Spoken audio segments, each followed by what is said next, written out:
व्यक्त करते की आपण या ठिकाणी सर्वजण जमला। आज ही पत्रकार परिषद यासाठी इथे आपण उपस्थित केली आहे की सध्या 2024 लोकसभा निवडणुकीच्या पार्श्वभूमीवर जनतेचे प्रश्न घेऊन, सामान्यांचे प्रश्न घेऊन, ओबीसी बहुजनांचे, वंचित दुर्बल घटकांचे प्रश्न घेऊन मी रस्त्यावर उतरून जी आंदोलनं केली ती कुठेतरी आता राजकीय दृष्ट्या लोकांसमोर आणण्यासाठी आणि संसदेच्या, लोकशाहीचा मंदिर असलेल्या त्या संसदेच्या भवनामध्ये पोहोचवण्यासाठी मी आज या मैदानात उतरलेले आहे। सर्वप्रथम मी एक सांगू इच्छिते की आजपर्यंत जशा इलेक्शन्स होत आहेत त्याचा घराणेशाही पुढे सरसावत आलेली आहे। मी एक सामान्य मध्यमवर्गीय कुटुंबातील मुलगी आहे। मी स्वतः इंजिनियर MBA आहे, परंतु कुठेतरी मनाला एक शर्मतेची किंवा एक बाब अशी चिंतेची वाटते की सामान्य जनतेपर्यंत जो आवाज पोहोचायला पाहिजे, त्यासाठी मी जी क्रांतीशौर्य सेनेच्या माध्यमातून चळवळ चालवते तीच चळवळ आज नागपूर, अमरावती असेल, विदर्भाचा एरिया असेल, मराठवाडा असेल, बारामती, पंढरपूर, मुंबई, पुणे, दिल्ली या ठिकाणी मागच्या महिन्यात आंदोलन अशा पद्धतीने केली। त्यामध्ये आमच्या प्रमुख मागण्या याच असायच्या की सर्वप्रथम ओबीसींची जातनिहाय जनगणना करणे, दुसरी म्हणजे मी ज्या समाजात जन्माला आले तिथे पुण्यश्लोक राजमाता अहिल्यादेवी होळकर यांच्या विचारांचा वारसा घेऊन मी माझे विचार जनतेमध्ये मांडत असते। ज्या क्रांतिज्योती सावित्रीबाई फुलेंनी आपल्याला शिक्षणाचा वसा दिला तेच शिक्षण आम्ही घेऊन पुढे जनतेमध्ये, महिलांमध्ये रुजवण्याचं काम करत आहे। माझी जाऊंनी ज्यांनी स्वराज्याचं तोरण बांधण्यासाठी शिवरायांना शिकवण दिली त्यांचंही आम्ही आदर व्यक्त करून त्यांचे विचार पुढे मांडत असतो। अशा महिला आम्ही सावित्रीच्या लेकी म्हणून पुढे येत आहोत। परंतु कुठेतरी आज शंका व्यक्त होते की केंद्र सरकार असो किंवा राज्य सरकार असो, महिलांचं स्थान कुठे आहे? आपल्याला माहित आहे मोदी सरकारने मध्यंतरी मागील संसदेच्या कामकाजामध्ये 33% महिलांना पण आरक्षण लागू करण्याची निर्देश केले, परंतु त्याची अंमलबजावणी कधी होईल ते पुढे होईल। परंतु सध्या फक्त 2% महिला त्या ठिकाणी त्या संसदेमध्ये बसतात। याचा अर्थ असा होतो की लोकसंख्येच्या मानाने तसं बघायला गेलं तर माझी मागणी सरकारकडे अशी असेल की 50% पुरुष आणि 50% महिला राजकारणात असायला पाहिजे, तरच आपल्या भारताचा जो विकसनशील भारत आहे तो विकासशील भारत होईल असं मला म्हणावंसं वाटेल। आता आपण सगळीकडे जाहिरात बघतो, मोदी की गॅरंटी, मोदी की गॅरंटी। अरे कशाची गॅरंटी? ज्या मोदी सरकारने 2014ला सर्वप्रथम आमच्या समाजाला तर उल्लू बनवण्याचं काम केलं। बारामती आणि सोलापूरच्या मोठ्या मोठ्या लोकसभेच्या सभांमध्ये त्यांनी हे वक्तव्य पण केलं की धनगर समाजाला न्याय मिळायला पाहिजे। आपण बघा त्यांच्या हिंदी बाईट तुम्ही आजही यूट्यूबला टाकून पाहिलं तर लक्षात येईल। मोदीजींना माझा प्रश्न आहे, माझा सवाल आहे, क्या हुआ तेरा वादा? आणि ही आम्ही गोष्ट प्रत्येक वेळेस त्यांच्यापर्यंत पोहोचवण्याचं काम केलं। नुकतंच दिल्लीमध्ये चालू असलेल्या अधिवेशनामध्ये 7 डिसेंबर रोजी निषेधाचं आंदोलन करत पाळणा आंदोलनातून देवेंद्र फडणवीस असतील ज्यांनी बारामतीमध्ये असं आश्वासन केलं होतं की पहिल्या कॅबिनेटमध्ये आम्ही केंद्र सरकारकडे आतापर्यंत ज्या राज्य सरकारने शिफारस पाठवली नाही धनगर समाजाच्या बाबतीत, जे धनगर स्पेलिंग मिस्टेक जे झालेले आहे त्याचं दुरुस्ती करण्यासंदर्भात, तर ती केली नाही। आज माझ्याकडे हे भारत सरकारचंच गॅझेट आहे, दिसत आहे आपल्याला। तर याच्यामध्ये पहा, बिहार, झारखंड आणि ओरिसामध्ये 2003 मध्ये जर त्या ठिकाणी ST मध्ये धनगर समाज केला जातो, तिथं जर दुरुस्ती केली जाते तर मग महाराष्ट्र सरकारच्या हातातली किंवा पेनातली शाही संपली आहे का? हा प्रश्नही मला महाराष्ट्र सरकारला विचारायचा आहे। दुसरीकडे आपण बघतो आहोत की राजकीय पातळी खूप खालच्या स्तरावर जाऊन पोहोचलेली आहे। आज महाराष्ट्रामध्ये आणि पूर्ण भारतात लोकशाही कुठेतरी खालच्या पातळीला जाण्याकरता आपलेच राज्यकर्ते जबाबदार आहेत असं मला वाटतं। कारण आज आपण पण एक लोकशाहीचा चौथा स्तंभ म्हणून काम करत असता। लोकशाहीच्या माध्यमातून या मुद्दे, समाजाचे मुद्दे आपण लोकांसमोर, जनतेसमोर मांडण्याचं काम करत आहात, ही खूप मोठी बाब आहे। परंतु कुठेतरी मीडिया यांनी सुद्धा ह्या गोष्टी अधोरेखित करून पुढे आणल्या पाहिजेत। कोणत्याही राज्य किंवा पक्षांना न घाबरता जे सत्य आहे ते समोर मांडलं पाहिजे, एवढेही मी आपणास विनंती करते। कारण आज आपण बघतोय महिलांचे प्रश्न असतील, युवकांचे प्रश्न असतील, आता खरं तर राज्यकर्त्यांना पण कुठली धुंदी चढली मला असं म्हणावंसं वाटतं। कारण आपण बघतो पुणे जिल्ह्यातच 1700 किलो MD ड्रग्ज आत्ता सापडलं, 50 लाखाचं गांजा सापडलं. ही कुठून येतं? नुकतंच 4 दिवसापूर्वीचा एक मी व्हिडिओ पाहिला, ज्यात सातारा जिल्ह्यातल्या 2 मुली पूर्णपणे आपणही पाहिलं असेल, नशेमध्ये पूर्णपणे पुण्याच्या त्या टेकडीवर सापडल्या. म्हणायचा उद्देश एवढाच आहे की तरुण मुली, 21-22 वर्षाच्या तरुण मुलींच्या हातात हे ड्रग्ज येत आहे कुठं? म्हणजे गृहशाखा असेल, महाराष्ट्र सरकार असेल, जो डोळ्यावर काय झापडं लावून महाराष्ट्रात काम करतात आहे का? गृहमंत्री आत्ताचे देवेंद्र फडणवीस, त्यांना तर मी फसवणवीस सरकार असं म्हणेल, कारण सर्वात जास्त फसवणूक आणि खोट्या थापा मारायचं काम या लोकांनी केलेलं आहे. ज्या बारामतीमध्ये आश्वासनं दिली, पण त्याच बारामतीकडे परत तोंड दाखवण्याचं मात्र यांचं धाडस होत नाही. आज आपण बघतोय की सरकार कधी हे मुख्यमंत्री होतात, कधी हे मुख्यमंत्री होतात. या 5 वर्षात किती मुख्यमंत्री बदलले गेले असतील? 1.5 दिवसाचे मुख्यमंत्री झाले, 2.5 वर्षाचे झाले, परत आपण बघतोय 6 महिन्यांनी वेगळं सरकार आलं, शिंदे सरकार आलं.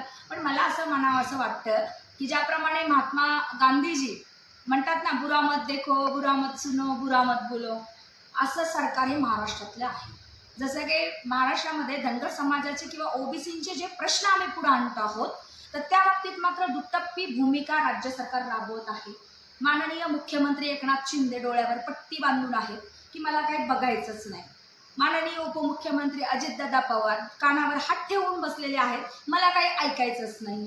आणि दुसरे आपले उपमुख्यमंत्री देवेंद्र फडणवीस, ज्यांनी एवढी आश्वासनं दिली धनगर ओबीसी समाजाला, त्यांनी असं तोंडावर वाटतंय की चिकटपट्टी किंवा फेविकॉल लावलाय की ज्याच्यामुळं त्यांना काही बोलायचं नाही.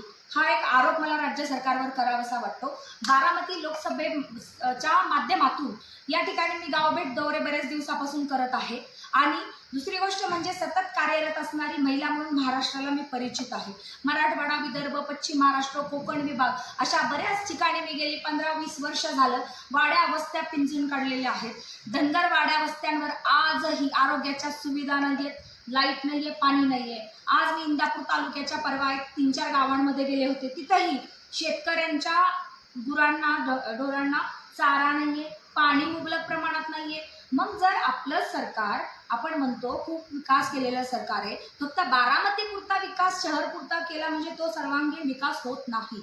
ज्या बारामतीचे पवार साहेब, शरदचंद्रजी पवार साहेब, माजी कृषी मंत्री, राज्यसभेचे सदस्य, आज मला म्हणावंसं वाटतं की 4 वेळा मुख्यमंत्री असलेली व्यक्ती महाराष्ट्राचा सर्वांगीण विकास म्हणावासा करू शकलेली नाही. म्हणून आज त्यांच्या पक्षामध्ये काय अवस्था आहे ही मी नव्याने सांगण्याची गोष्ट नाही.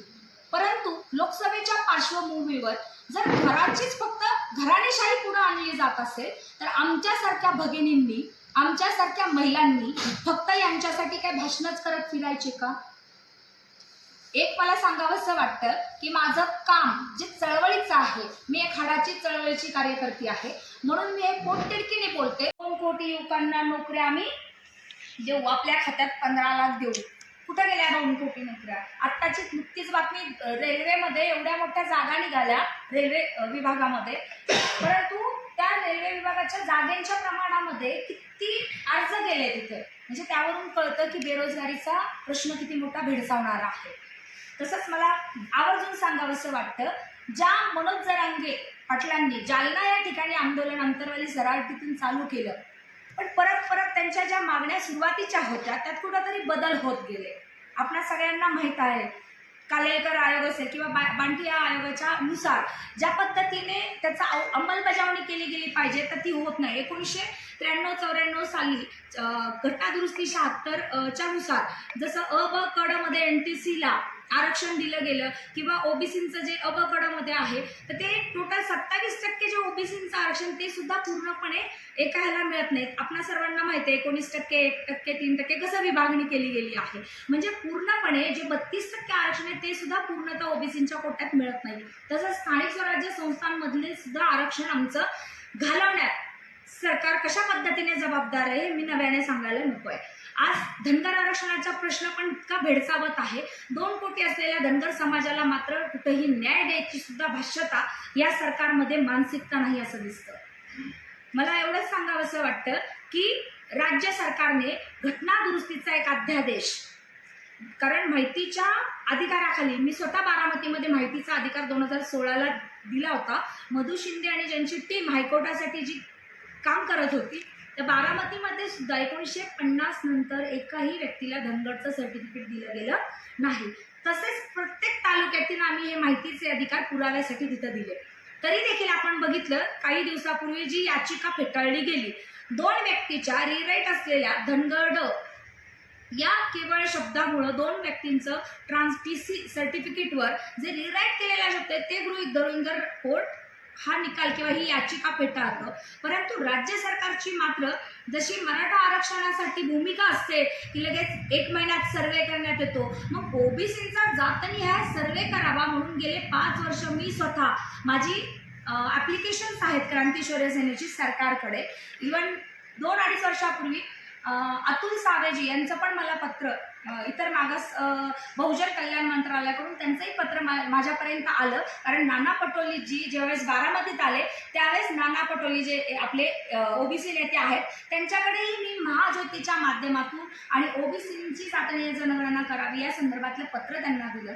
त्यांचं फक्त पुढे पुराव्यासाठी पाठवलं गेलं असं उत्तर आलं. पण म्हणजे भाजप सरकार फक्त आपल्याला हातात कागद किंवा एखादा अध्यादेश काढून त्या ठिकाणी तसंच थांबवण्यात येतं, परंतु त्याची कुठेही पूर्तता किंवा आउटपुट जनसामान्यांच्या हातात मिळत नाहीये. त्यामुळे माझा आरोप आहे की जे जरांगे साहेब एकामागं एक त्यांच्या मागण्या वाढवत चाललेले आहेत की ओबीसींना सगळे सोयरे त्याच्यामध्ये ऍड केले जावं. पण खरं बघायला गेलं तर आपणालाही माहिती आहे जी असंविधानिक गोष्ट आहे कितीही केलं तर ते पुढं कोर्टात टिकणार नाही. जरी राज्य सरकारने आता त्यांना 10% शिक्षण आणि नोकरीमध्ये आरक्षण दिलं, आमची भावना आहे की दुर्बल घटक भूमिहीन घटक त्यांच्याही कुणबी मराठी कुणबीमध्ये आहेत, भूमिहीन लोक आहेत ज्यांच्याकडे आधार नाहीये, आर्थिकदृष्ट्या दुर्बल असणाऱ्या घटकांना पण त्यांनी EWS मधून पण 10% आरक्षण ऑलरेडी दिलं गेलेलं आहे.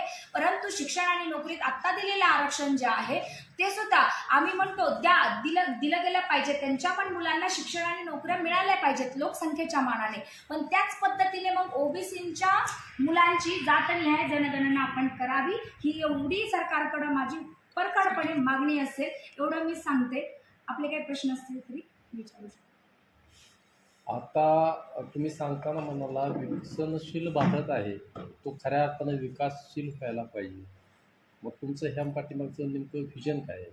माझं विजन हेच राहील की कुठलीही प्रगती देशाची करायची असेल तर ज्या पद्धतीने फक्त मोदीजी जाहिरातबाजी सगळ्या याच्यावर केली असते. त्या दिवशीच मी बारामती इंदापूर रूटवर म्हणजे कळंब गावशी चिखली ह्या भागात माझा दौरा चालू असताना एक बस माझ्या पुढून गेली. त्या बसवर मागे सरळ माझ्याकडे आत्ताही तो व्हिडिओ आहे, सरळ मला पुढेच दिसली ती बस. धनगर समाजासाठीच्या योजना, मेंढपाळसाठीच्या योजना आणि घरकुलाच्या योजना, एवढी मोठी बसवर या साईडने दोन्ही साईडने जाहिरात मोठी केली होती.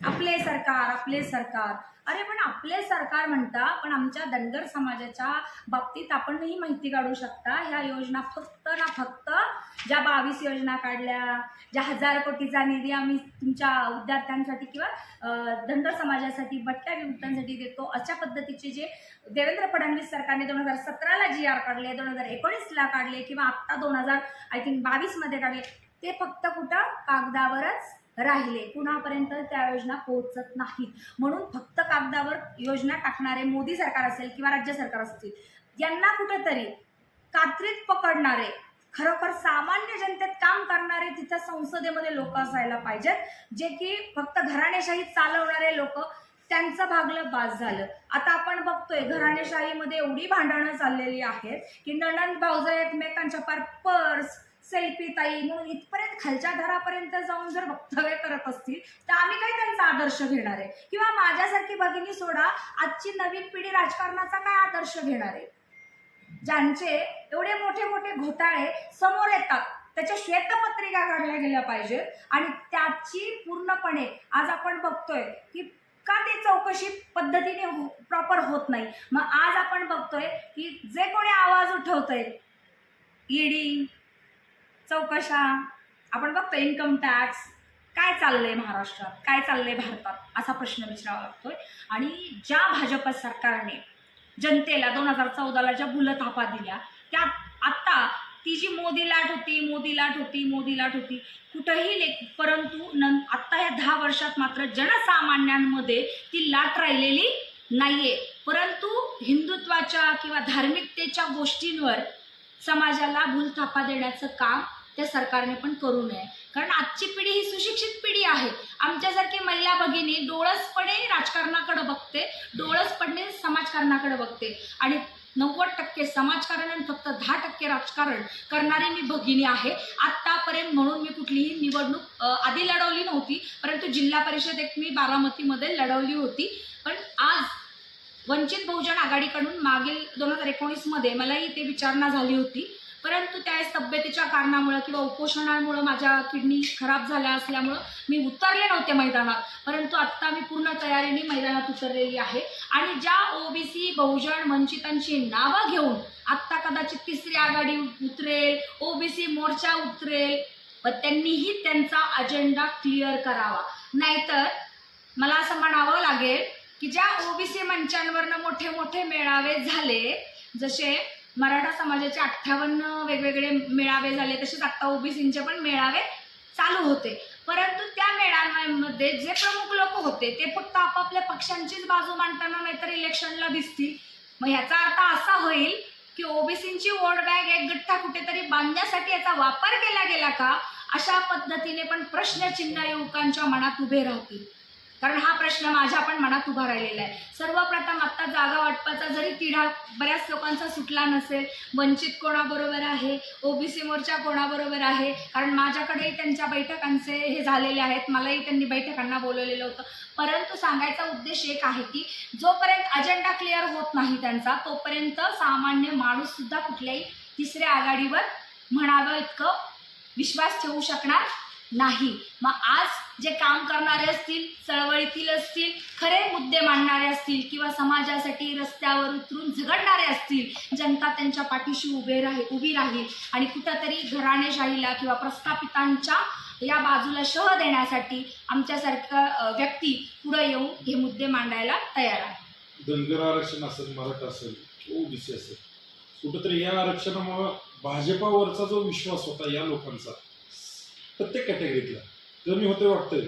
नक्कीच कमी होतोय. कारण त्यांनी ज्या पद्धतीने 1 महिन्यात मराठा आरक्षणासाठी म्हणजे त्यांचा सर्वे करण्यात आला, परंतु इतके वर्षापासून आम्ही पाठपुरावा करतोय, आंदोलनं करतोय. तुम्ही मागे बघितलं तर माझ्या प्रत्येक आंदोलनाच्या ह्याच्यामध्ये मागण्या आहेत. ते मेंढपाळांचे प्रश्न असतील, ओबीसींची जात आणि जनगणना असेल, धनगर आरक्षणाच्या बाबतीत घटना दुरुस्तीचा अध्यादेश केंद्राला पाठवावा आणि त्याची शिफारस इथून गेल्यानंतर केंद्राने त्याचं इम्प्लिमेंटेशन करावं.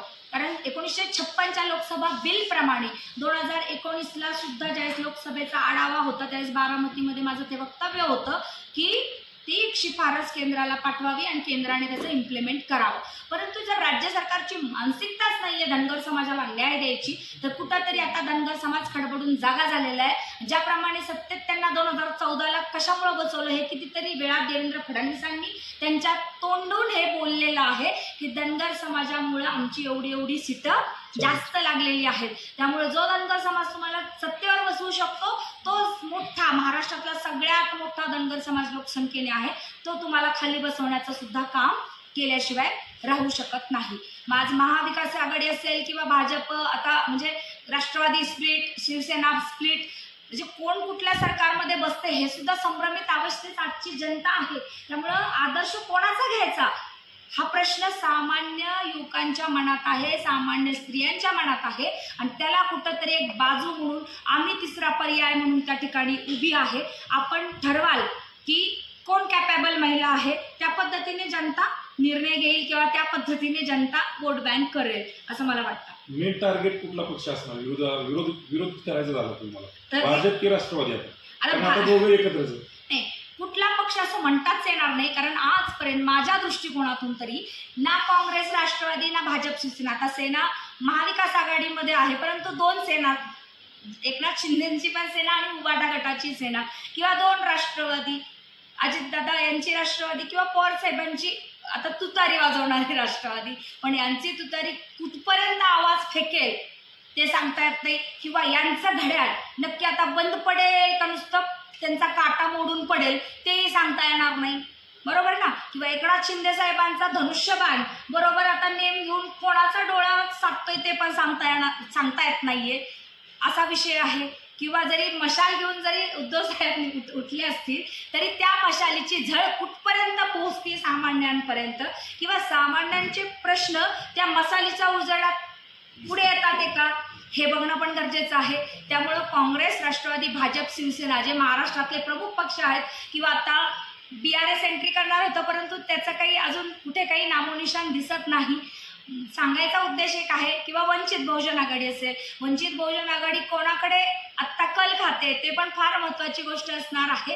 आणि त्यांची आत्ता कुठली गोष्ट क्लिअर नाही आहे, त्यामुळं मी लगेच सांगू शकत नाही.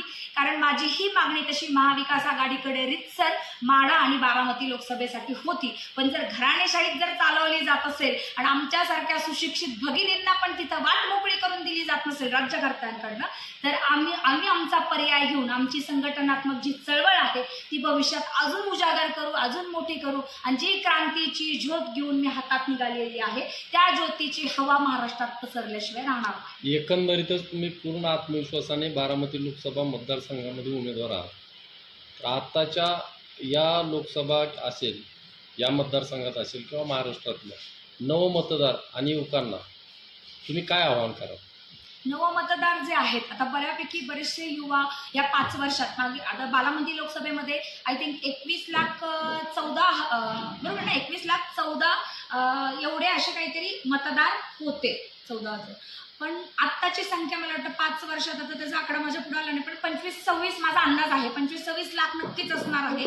आता त्यातून युवा मतदार जो वाढलेला आहे, तर ह्या युवकांच्या मतांची जर गोळाबेरीज केली तर नक्कीच क्रांती झाल्याशिवाय राहणार नाही. कारण आधीचे लोक म्हणजे जे जुने किंवा आपले ज्येष्ठ लोक आहेत ते एवढे सोशल मीडिया वापरत नाहीत, परंतु आजची युवा पिढी सगळी सोशल मीडियामुळे जागृत झालेली आहे.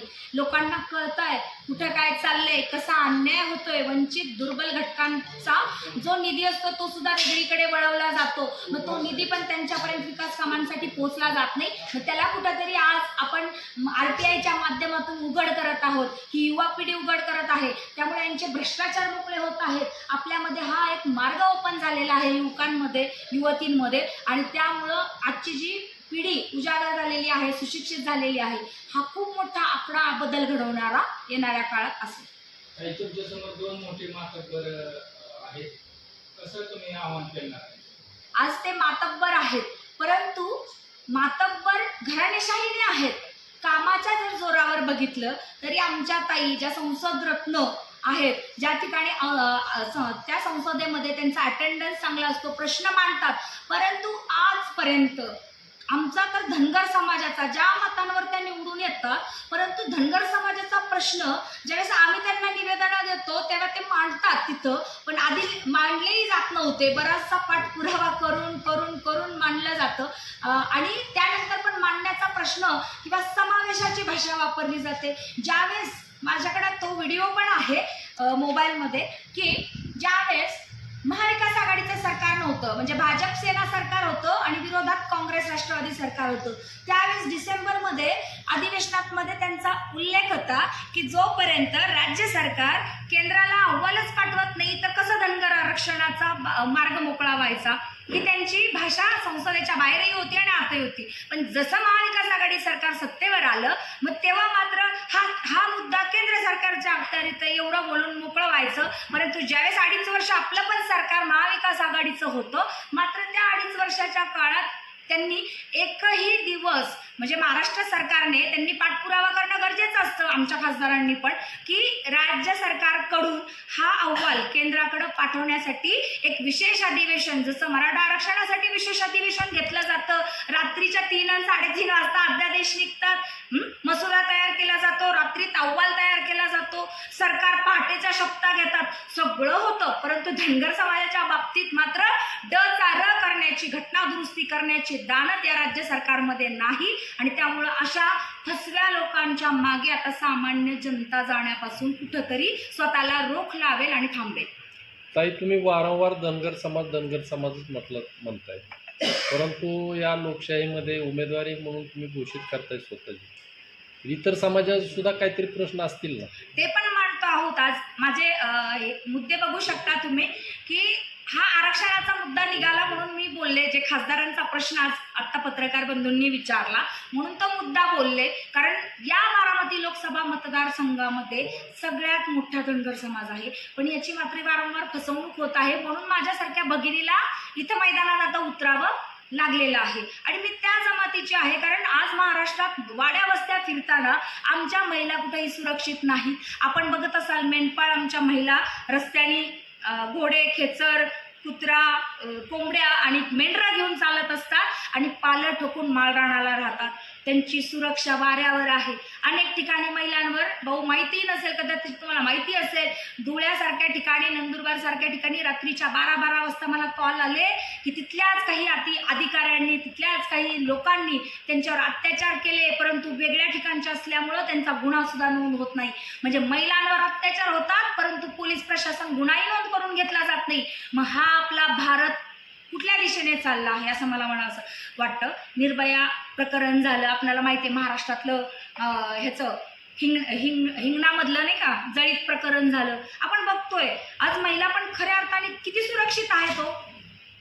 तसं बघायला गेलं तर पोलीस प्रशासन, निर्भया पथक असलं तरी सुद्धा आज महिला संध्याकाळी किंवा रात्री सरळ चालताना दिसत नाही. आज बघतोय कोयता गँग पुढं सरसावली, गोळीबार बेधडक होत, पोलीस स्टेशनमध्येच गोळीबार होतात. त्याला मी आता काय अजून प्रश्न, म्हणजे तुम्ही जो प्रश्न मला विचारला की गोळीबार जर पोलीस स्टेशनमध्येच होत असतील तर कुठे आहे आपलं कडक शासन, कुठे आहे? शेवटचाच एक प्रश्न आहे. बघ, बारामती लोकसभा मतदारसंघामध्ये जे तुम्ही वारंवार सांगताय धनगर समाजाची ताकद मोठी आहे, म्हणजे धनगर समाजाचे नेते मंडळ आहेत त्यांचा तुम्हाला छुपा पाठिंबा आहे असं समजायचं का? नक्कीच म्हणू शकता, कारण आज समाजातील मंडळी जरी वेगवेगळ्या पक्षांमध्ये असतील, वेगवेगळ्या राजकीय पक्षांमध्ये आहेत किंवा काही पदांवर असतील, पदाधिकारी असतील, परंतु जी सामान्य जनता खालची आहे, एक नेता म्हणजे त्याच्या मागे पूर्ण जनता नसते, कारण एक नेता एका पक्षात असतो, दुसरा दुसऱ्या पक्षात असतो, पण सामान्य खालची जी जनता असते त्यांना माहीत असतं की काम करणारी व्यक्ती कोण आहे किंवा समाजाचे प्रश्न मांडणारी व्यक्ती कोण आहे. जर आपल्या आमदारांनी साधा धनगर आरक्षणाचा प्रश्न कधी विधान भवनातच घेतलेला नाहीये किंवा विचारलेला नाहीये किंवा अध्यादेश काढण्यासंदर्भात कधी साधं आम्ही स्वतः विचारणा केलेली पाहिलेलं नाहीये, तर सामान्य पिढीला पण कळतं, युवा पिढीला पण कळतं की आता आपण काय विचार केला पाहिजे. आणि दुर्बल घटक, जे वंचित दुर्बल घटक आहेत, बहुजन घटक आहेत, म्हणजे इतर, म्हणजे साळी, माळी, कोळी, कुंभार, माझ्या प्रश्नाचं उत्तर नाही मिळालं. जे धनगर समाजाचं नेतृत्व करतायत आता बारामती लोकसभा मतदारसंघामध्ये धनगर नेते, त्यांचा आपणाला छुपा पाठिंबा आहे का? छुपा पाठिंबा असा म्हणजे म्हणता येईल किंवा नाही म्हणता येईल, मी तेच सांगते तुम्हाला. नेते काम करतच असतात, त्यांच्या पद्धतीने ते पक्षांचं काम करतील, पण आज नवऱ्याचंच ऐकून महिला मतदान करेल का नाही किंवा वडिलांचं ऐकून मुलं मतदान करतील का?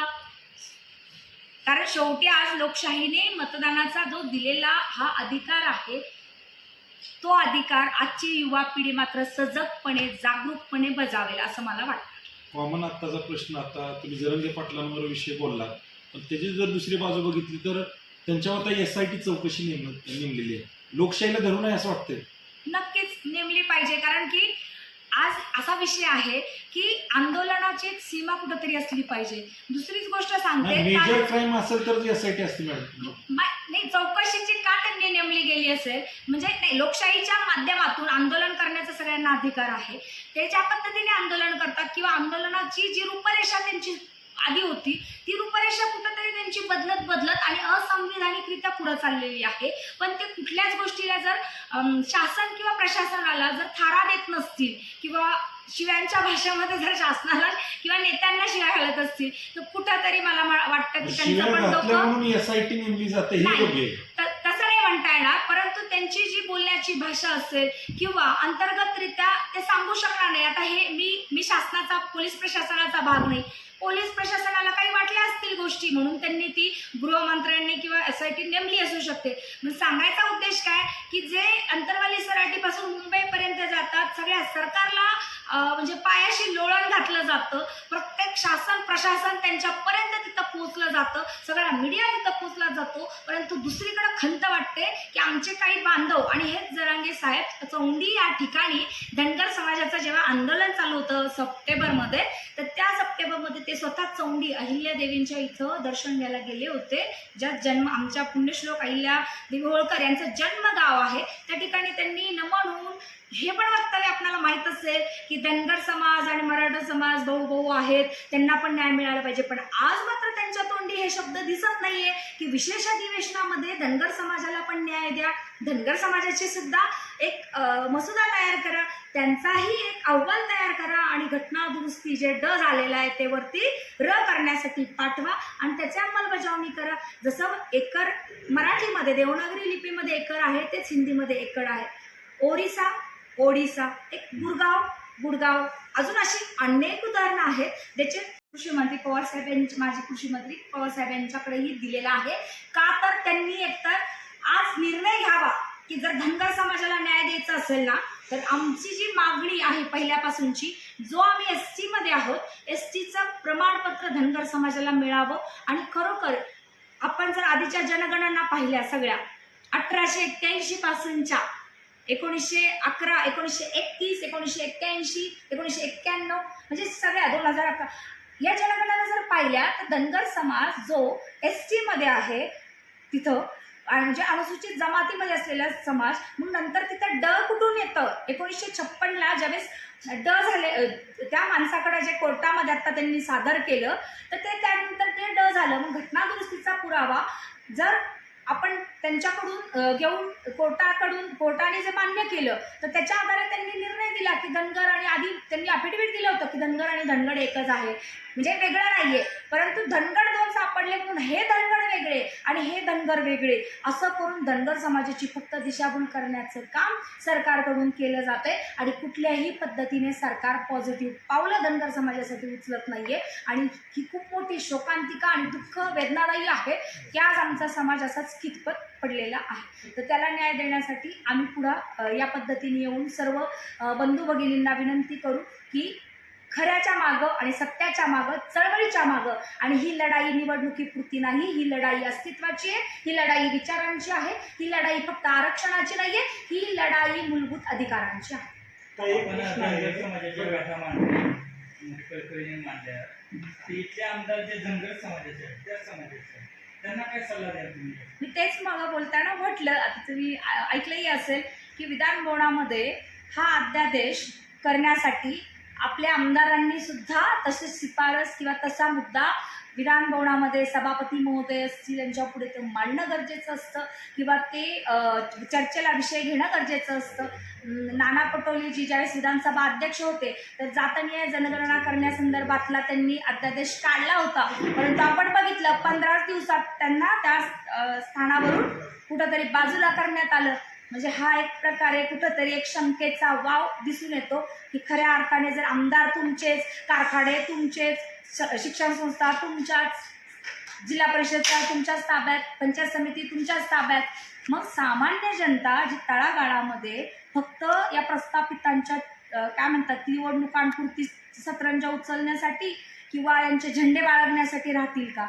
आजची युवा पिढी आता हे करू शकणार नाही. जी सुशिक्षित आहे, जी सजग आहे ती, पण जी लाचार झालेली जर पिढी असेल तर ती मात्र हेच केल्याशिवाय राहणार नाही. पण तीच क्रांती करण्यासाठी माझ्यासारखी भगिनी जमिनीवर उतरलेली आहे. काही आता लोकसभा मतदारसंघ जो आपला आहे बारामती, त्याच्यामध्ये शिक्षण क्षेत्र आहे आणि त्याच्याबरोबर बेरोजगारीचं प्रमाण मात्र खूप वाढलेलं आहे.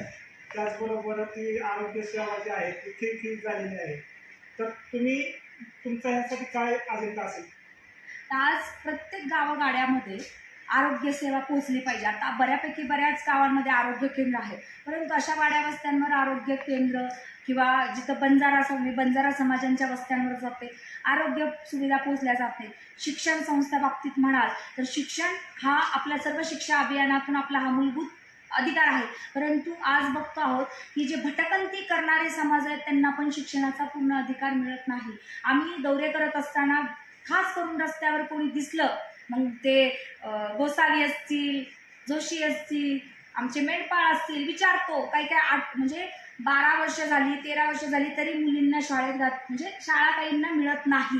मग हे कुठंतरी मला चित्र विदारक दिसतं. त्यामुळं मोठ्या मोठ्या फक्त ह्या जे शिक्षण संस्था आहेत तिथं कुठंतरी मुलींना मोफत शिक्षण म्हणजे जे खाजगीकरण पण शिक्षण म्हणजे त्याच्यावर मला बोलावं असं वाटतं की जे शिक्षण संस्थांचं जे खाजगीकरणाकडं पण कल आहे, त्याच्यातून जी लूट शिक्षणाच्या माध्यमातून म्हणजे मोठ्या मोठ्या फीजच्या माध्यमातून गरिबांची लूट होते ती कुठंतरी थांबली पाहिजे. त्याच्यासाठी सुद्धा राज्य सरकारने कठोर अशी पावलं उचलली पाहिजे. असा माझा पण अजेंडा राहील की उद्या भविष्यात आम्ही त्या ठिकाणी पोहोचलो तर केंद्र सरकारकडून अशी नियमावली शिक्षणासाठी आरोग्याच्या सुविधा पोहोचण्यासाठी मिळावी त्यासाठी आमचा नक्कीच पाठपुरावा सरकारकडे असेल.